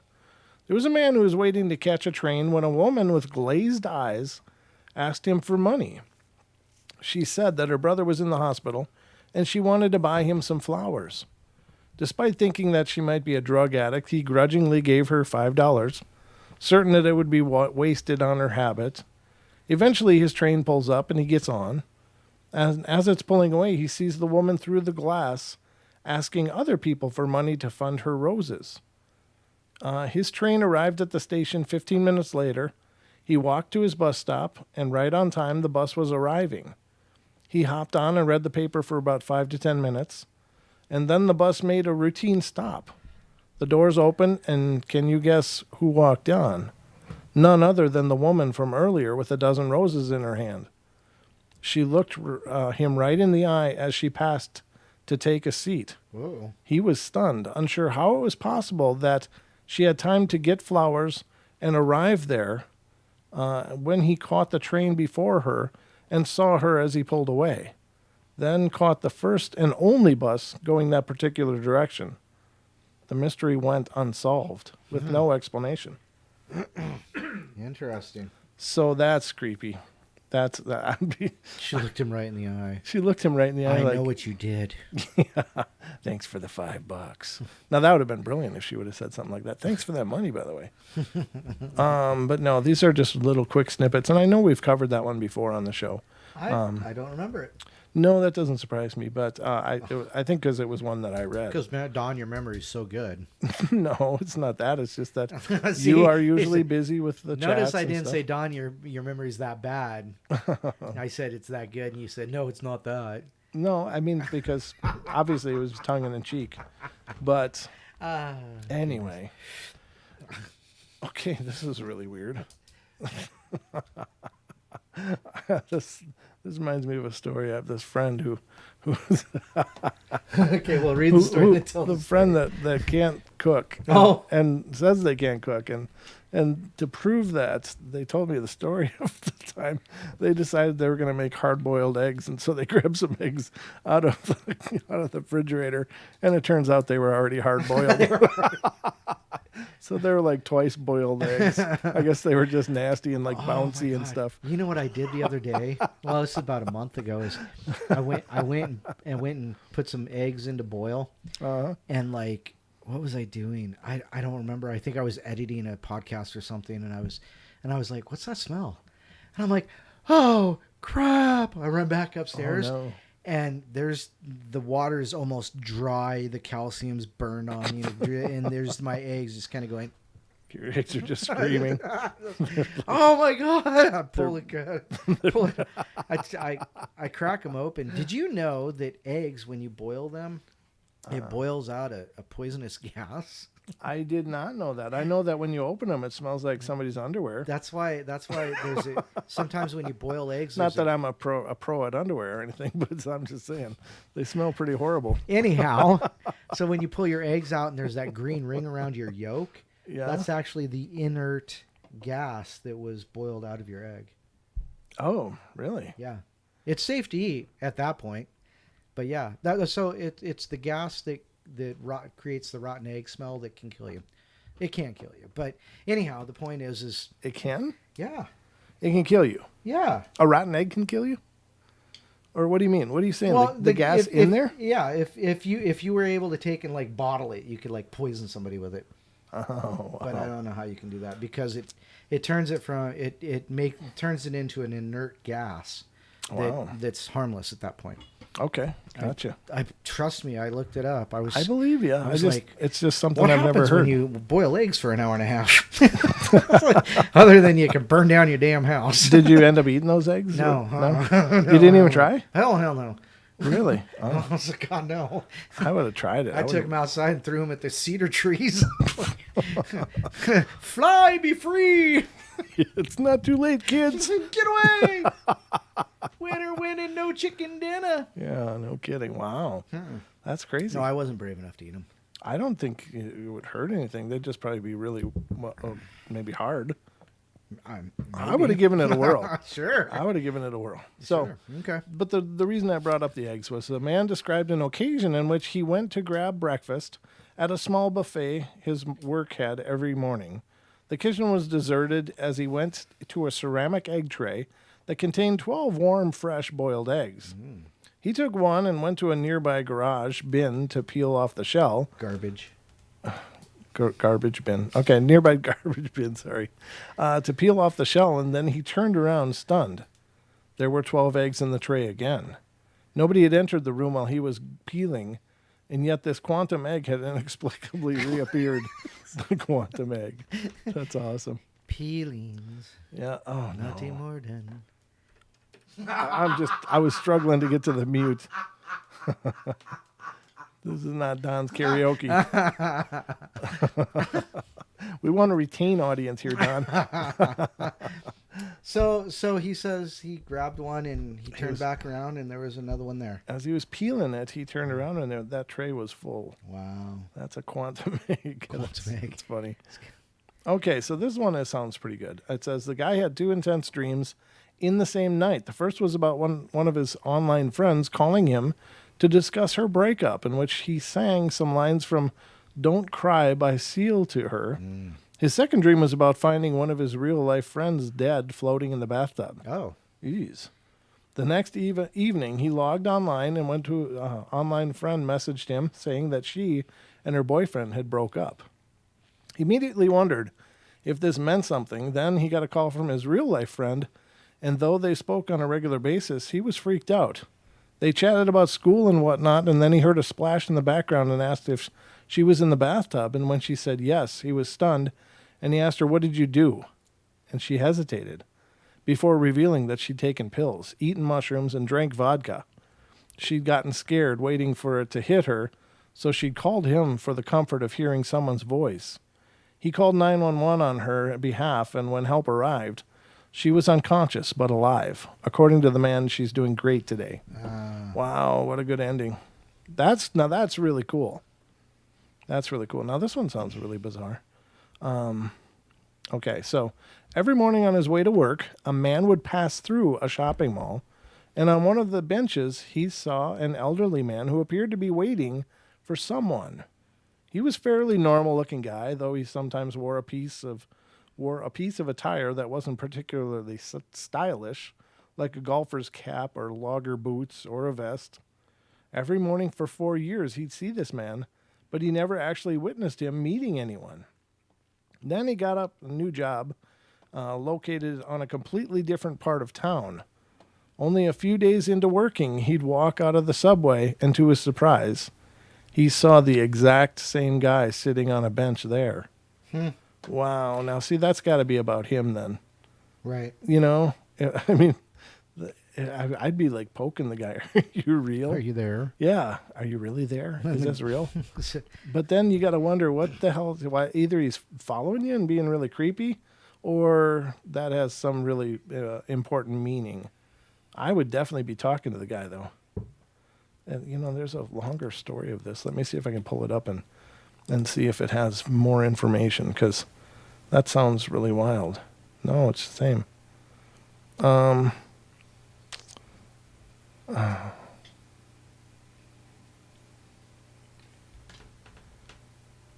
it's the same thing. Sitting on the bench waiting for somebody. Nope, there's no longer version of that. It's just kind of paraphrased in these articles, but there wasn't a lot more to it. So there you go, ladies and gentlemen. Those are some weird stories of glitches in the Matrix, or whatever the hell is going on there. It may be glitches in the Matrix. It might be hauntings. It might be precognition. It might be time anomalies. I don't know. Lots of strangeness going on, but I like those stories because I think they really demonstrate a whole lot of weirdness. So, Don, you had some stuff to go over. Right. Well, sure. Yeah. Let's see here. Let's see. Want to hear it? Here we go. Oh, here we go. So apparently, I found this. Gosh, my computer is just slow. Come on. Oh my goodness. Okay. So this is an article I found on Native. Well, it says Native American Indians, their beliefs in little people or fairies. So this is an article that was written that I found that I thought was pretty interesting. Yeah. Belief in fairies span cultures. When we hear stories and older legends about fairies or the wee folk, many of us usually get the picture of green pastures in Ireland or maybe the Highlands in Scotland. However, many people actually think of fairies being residents of the Americas. How many people actually think they're residents in Americas? Did you know that many, if not most, of the First Nations tribes in both the United States and Canada had their own beliefs in fairies. They called them the Little People. I was surprised to learn that the Native Americans also believed in fairies, and then again, not so surprised. It seems that most of every culture has their own version of fairies or little people. With the Native Americans being so in tune with nature, why would their beliefs be any different from ancient Celts or other Europeans? The little person mummy. There's a mystery surrounding a little mummy that was discovered back in the 1930s in the San Pedro Mountains. Because the little mummy was discovered in a cave, it was speculated that there was a tiny race of humans that lived in the cave within the mountains. The little mummy was sitting upright and had a flattened skull. It also had very tan skin and about 7 inches tall. So if it stood up, it would have been over a little bit more than a foot. This is the one you were showing me the other day, Brent. Oh, is that the... Yeah, this one here. Yes. Yep. So that has the X-rays in it, huh? Yeah, it has the X-rays. Yeah. Yep. Interesting. Could this Narumbi? The Narumbi? Yeah, that's right. Okay. Yep. Yeah, Narumbi. That's weird. Okay, so there you go, synchronicities and all. Could this little mummy have been proof of the little people so greatly believed in by the Native Americans? Unfortunately, the little mummy has disappeared since its discovery, so no further testing has been done since the 1950s. Most scientists who have studied the photographs claim that it's simply a mummy of an anencephalic fetus. But the question was posed as to why the little mummy would have had a full set of adult teeth. Yeah. If someone was to turn this little mummy into science, would we find that there was such a thing as little people? Could they have been related to many of the legends of the wee folk and fairies from the European continent across the Atlantic Ocean? Beliefs of little people in the Americas, Canada, which we got Robin to talk to us about. Yeah, exactly. Yep. If you watch the documentary Fairy Faith, the Native American tribe in Canada calls the Eskasani has many legends of the little people. There's one particular hill in Nova Scotia where the Eskasani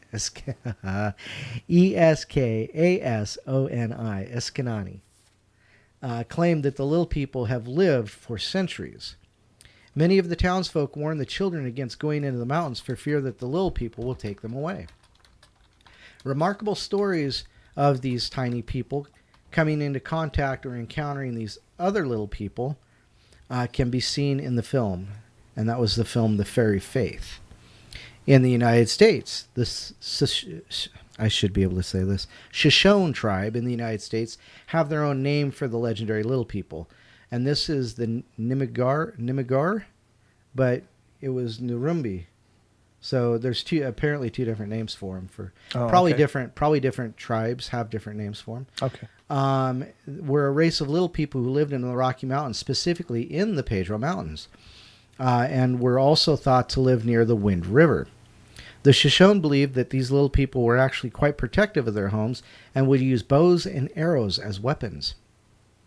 Of course, these were poisoned arrows. The little mummy found in the San Pedro Mountain is actually theorized to have been one of these little people who the Shoshone tribe so strongly believed in for many years. All the way on an island range in the Pacific in our beautiful state of Hawaii. So this is obviously written from the native Hawaiians also believe in a fairy race or little people. They were referred to as the Minihun. Again, why can I say Minihun when I can't say the other one? Minihuni. Okay, there you go. I forgot the E. Don't drop the E. Minihuni. Yep. Again, which is quite a bit closer than what I was saying. Minihuni. Again, their beliefs are very similar to the Shoshone and the Eskasani little people. The Minihuni of Hawaii were thought to live untouched in the untouched forests and mountains on the Hawaiian island. Plural. Islands. Apparently, I'm dropping extra letters. You just gave it its own sentence all by itself. Pearl. Legend has it that they were the main residents of the Hawaiian Islands before the Polynesian people came to reside there. They were also thought to have built the Menehune fish pond in... You looked at the camera and went... That's your point. Oh, you're killing me. Now the Choctaw natives also believed in the little people and called them the Kwankasha. The natives are generally quite afraid of these little people. There was a legend that told of the Kwankasha carrying away little boys to their caves in order to test their spirit. I remember this too. 3 wise men would wait at the cave for them and the little Choctaw boy, and they would present the boy with 3 things: a knife, a bag of poisonous herbs, and a bag of healing herbs. If the boy chooses the knife, he would be destined to be a killer. Ooh. If he chooses the bag of poison herbs, he would only provide bad medicine to his people. If he chose the bag of healing herbs, he would be a very powerful medicine man to his people. Huh. Just like the Hawaiians and the Shoshone, the Choctaw also believed that the little people live in caves. They were thought to be between 1 and 2 foot tall. There are 3 kinds of little people in Cherokee tribes: the Laurels, the Rocks, and the Dogwoods. The Rock people were the malicious ones, stealing children and wreaking havoc because they feel that their space has been invaded. The Laurel people are friendly but also mischievous and like to play common tricks on us, the bigger people.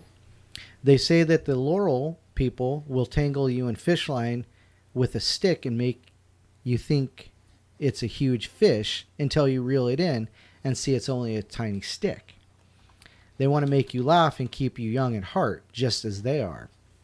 And as for the Dogwood people, it's said that they are good-hearted and enjoy taking care of us when they can. Some even relate the Dogwood people to the Scottish brownies. Wonder how those taste. Scottish brownies. Jesus.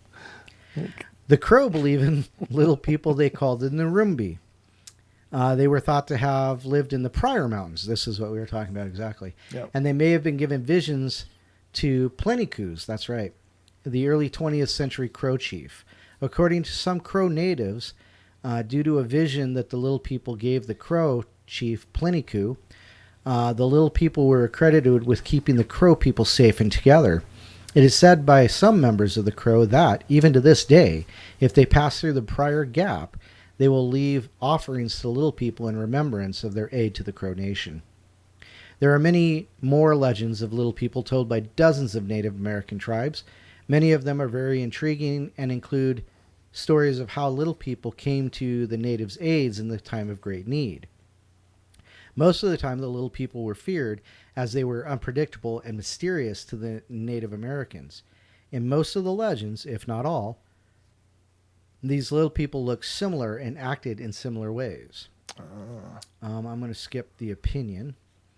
And a fairy melting pot. It's my belief and understanding that there were fairies in North America before the white man came, and those were the little people that the natives speak of in their legends. But I also believe that when the white man came over from Europe and other places, he brought with him some of the house, home, and garden fairies from their native lands.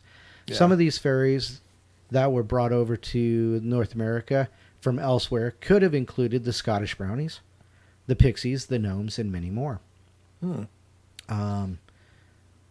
And leprechauns and curicons. The curicons. Those are your favorite ones because they get drunk. Yeah, I think they're pretty cool. The curicons are like the partying leprechauns. They're like the drunken cousins are here. Yeah, exactly. This has created a melting pot of fairies in North America, very similar to the way people have evolved on the continent. We may have a melting pot of cultures, and so we, therefore, have a melting pot in the fairy realms as well. I think that's where I'm going to leave it. Well, you got through it, and I think that's the big thing. Getting through it is half the battle.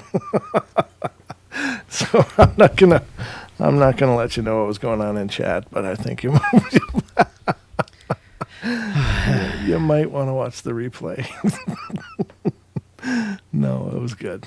Are you scrolling up? Is that what you're doing? He's getting to it now. Oh, it was funny. Yeah, you're talking about what Wes is talking about, huh? Don is like your little brother doing homework while he reads. You're doing good. That word, little person. Go on, you're doing fine. But the best was when you added the S and gave it its own sentence and looked at the camera. That killed me. That was so funny. I'm now referring to Sasquatch Chronicles as Sasquan. Well, there we go. Sasquan. Anything else? Did you have anything else to go over? No, my bottle's not empty. Your bottle's not empty, but we only got about 10 minutes left. Let's see what we can Wow. find in 10 minutes of fun. So here's a few cryptid stories. That's nice. Yeah, it is. That's weird. I wonder if that's the same person or not. Let me just get to this. No, not that one. Okay, so this one sounds kind of creepy. And I'm going to read Wait a it. minute. What? Yeah, the little fella's doing pretty good. Well, far be it for me to stop a humor and comedy, and I got to join in, of course. I was being supportive, Don. I was supporting your efforts. You were doing really good. You're doing great, little guy. Keep going. That's right. That's positive reinforcement. Don't let go, big brother. All right. So this one is let's see. My bedroom sits right next to a large window. I live in a one-story house. The window shows one of the side entrances next to my house. Next to the entrance are some garbage cans and a small tree. My bed sits next to the window, and I have 20/20 vision. I'm a total skeptic, and I know what I saw was not a tree. I was sleeping and woke to my Shih Tzu barking one single bark. I'm a light sleeper, and my dog sleeps right next to me. And if he were barking anymore, I would have known it. I follow my dog's eye line and notice a tall shadow person. The shadow person had a wide build and a head that resembled a diamond. As you can imagine, it was extremely unnerving.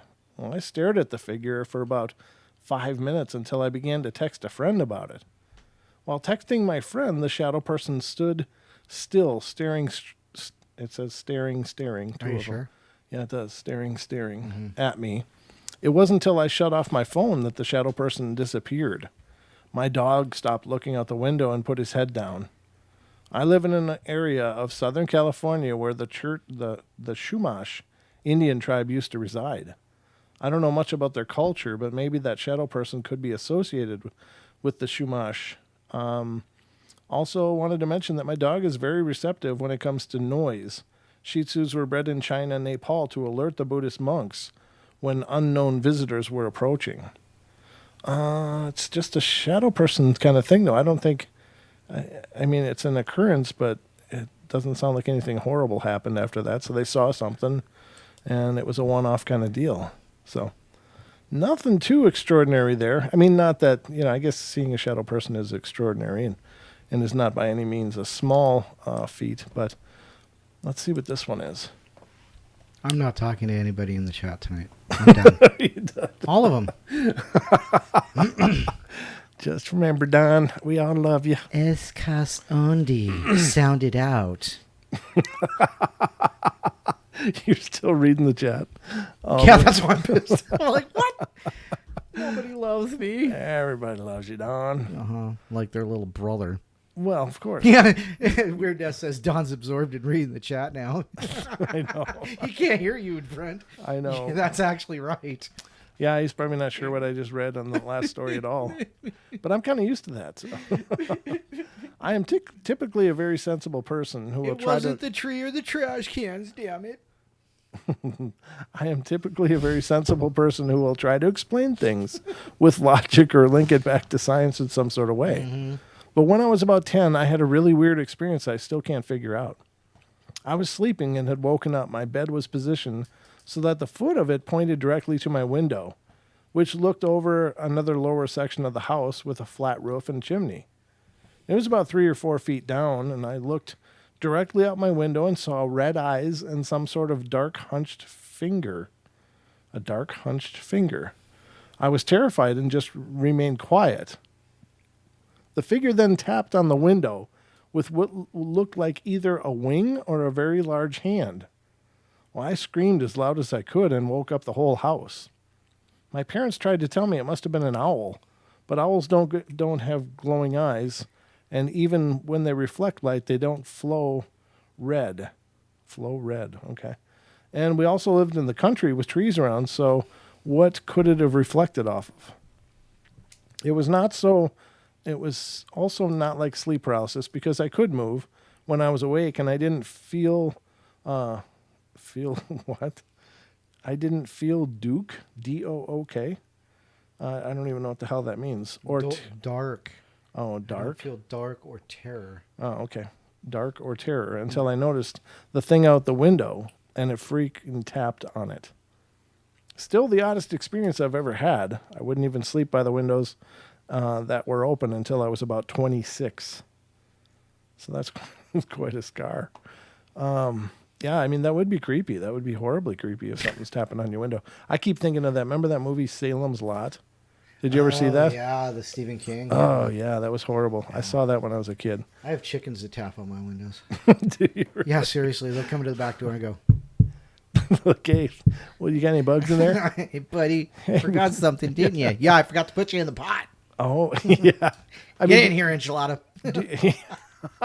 Come here, chicken noodle. Come here, chimichanga. Chalupa. Apparently, Wes has changed my name to Dan. Dan. Dan can take a joke. Dan does. Well, I became Brenda tonight, so screw you. Actually, it was Wes's fault that you became Brenda. No, it was your fault that you read him saying hello to Brenda in the other show and said, Wes just called you Brenda. So it wasn't Wes's fault, really, but he did run with it after that was... He did. He said, now settle down, Brenda. Don, get your co-host under control. So, yeah, I mean, he took it and went to the end zone, but... Touchdown! Yeah, so all in good fun, ladies and gentlemen, which is what we like to have here on the Paranormal Portal. I'll be butthurt for another 5 minutes. It'll be fine. Don's butt's been hurt a bunch. Oh, my God. By the man who takes it in the hand. Oh, you're saying? What are you talking about? This is bromance, I guess, ladies and gentlemen. You're the one who said you had to take matters in your own hand. I did. Yes, literally. You did. Yes. I did. I'm not Wow. ashamed to admit it. And now the toilet flushes. Yeah. Welcome to the drain, ladies and gentlemen. We've been circling the gutter for a while, but we've now fully gone down the drain, which is just about par for the course on the Paranormal Portal. It is. I don't know. We can get stupid in a big hurry around here. It doesn't take long. Usually it doesn't take this long, to be honest with you. Well, I'm kind of impressed, actually. I must say so. Yeah, this has been some restraint. Anyway, I guess this is the raw version of the Paranormal Portal. Maybe not as family friendly as we hope to be. It's not we haven't said anything wrong. No, but there's a lot of innuendo. But other than that, What's that? Mom, what's innuendo? No, sorry, Wes. What's innuendo? Yeah. What does that mean, big brother? Okay, so this one I just read. Oh boy. I almost reread the same stupid story. Yes. Not that it about was the tapping stupid, on but the room. I don't want to read about Mothman. We've been covering Mothman No, enough. too much Mothman. Screaming creature. This is from Melbourne, Australia. Australia. Forsters. It's pronounced, Australia it's for pronounced beer. Melbourne. Melbourne. I don't know what it's pronounced. I'm going to pronounce it Melbourne, though, because that's how I roll, ladies and gentlemen. I live in Melbourne, Australia, and there's not much weird stuff. It's already going to cussing here. Yeah, it's definitely Australian. No, I'm just kidding. Such as skinwalker sightings or weird human-like beings spotted around suburbs, being pretty close to the city. Now to the story.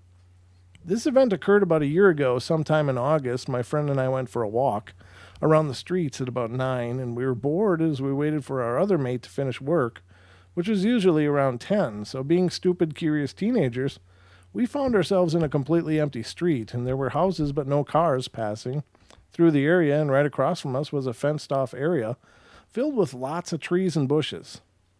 What bothered me most was how quiet the night went. All the crickets stopped making noise, and it was as if it just vanished. if they just vanished. My friend was saying stupid stuff to scare me, as I knew he knew I was pretty unnerved, but I just brushed it off and proceeded to call my friend who was just about to finish work. And we began to head home, so I thought about giving him a call. And I was talking on the phone with him while trying to keep up with my friend as he began to walk faster for some reason. Mind you, the streetlights weren't even on, which added to my terrible feeling. And it was as if something was bound to happen. As I was just finishing the phone call to my friend suddenly breaks into a sprint, and I ran after him, having no idea why he was running, when all of a sudden I can hear this eerie, ear-piercing screech, which made my heart sink into my stomach. We ran down to the end of the street without looking back, and when we reached the working streetlights, whilst trying to catch my breath, I noticed someone or something had crawled out onto the road and climbed over the fence of that blocked-off area. It was hard to make out, but it was as if it was a little human moving at an unnatural speed. To this day, I haven't gotten the chance to find out whatever that thing was. I just hope I was just seeing things, but nothing will ever get that terrifying noise out of my head. Wow, I've seen some people posting videos, allegedly videos of rakes. Right. And sometimes they have this weird screeching sound, and it's like, it's just really creepy. Wow.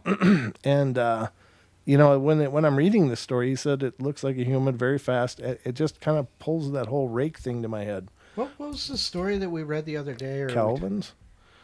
Yeah, the trucker's story. Yeah. That's going to be on a podcast coming up because that was just extra creepy. Yeah. And we just got another trucker's stories in today. I know. It's like they're networking. I know. It's great. That's it's really awesome. Good. So we're going to have Tales from the Trails. So MCAT, you got to be a part of that episode. So let me know when you want to talk and give me your scariest paranormal story from the road. Because that'll be a full episode then. They've got 2 great stories already. Yeah. And I'd love for you to be a part of that one as well. So, very cool, though. But... Yeah. Yeah. Well, it was just such a great idea. Really it was like, wow, why don't we do that? Yes, absolutely. Yes, rake equals ghoul. A lot of people get crappy about the name. Oh, rake's just a new, Reddit name and that people just came up with. It's just make believe. Well, no, it's not. I think that's correct. I think the rake and ghoul is the same. Yeah, I do too. It's just the new Reddit name. It's like Slender Man. It's. What is a Slender Man? Where did it come from? Well, it started on the internet. So, but it seems to have manifest. Right. Well, there's the whole idea that maybe people manifest their greatest fears. I don't know, but like I know that King Kong chasing you through town when you can't fly. Huh? That was one of my greatest childhood fears. It was my dream. It was my worst dream. Oh, wow. I didn't know that. It was my non-flying dreams. Oh, King Kong was chasing me through. Oh, that's not good. That would have to be terrifying. Yeah, it sucked. Yeah. Well, that's going to wrap it up for tonight, unless you got anything else, Don? No. I'm not talking to those people right now. And Don feels a bit betrayed, so send him love. But I guess that's going to wrap it up for us. I'm going to get a tattoo right here of a teardrop. You feel a little dramatic, maybe. But anyway, guys, we love you all. I don't know what else to add. It's been a fun night. Thank you so much to all of our callers tonight throughout the night, sharing stories and sharing background, sharing information, and just sharing in the love that is the portal. Because there's all kinds of love going on here.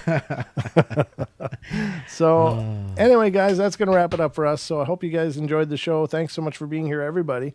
It's always a pleasure. And please watch for the podcasts.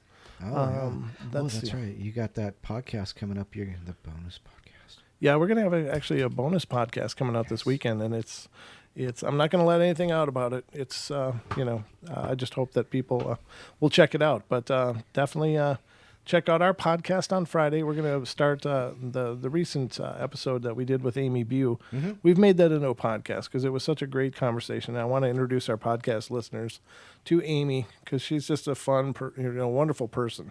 and a great discussion that we had with her. So that'll be coming out on Friday. Yep.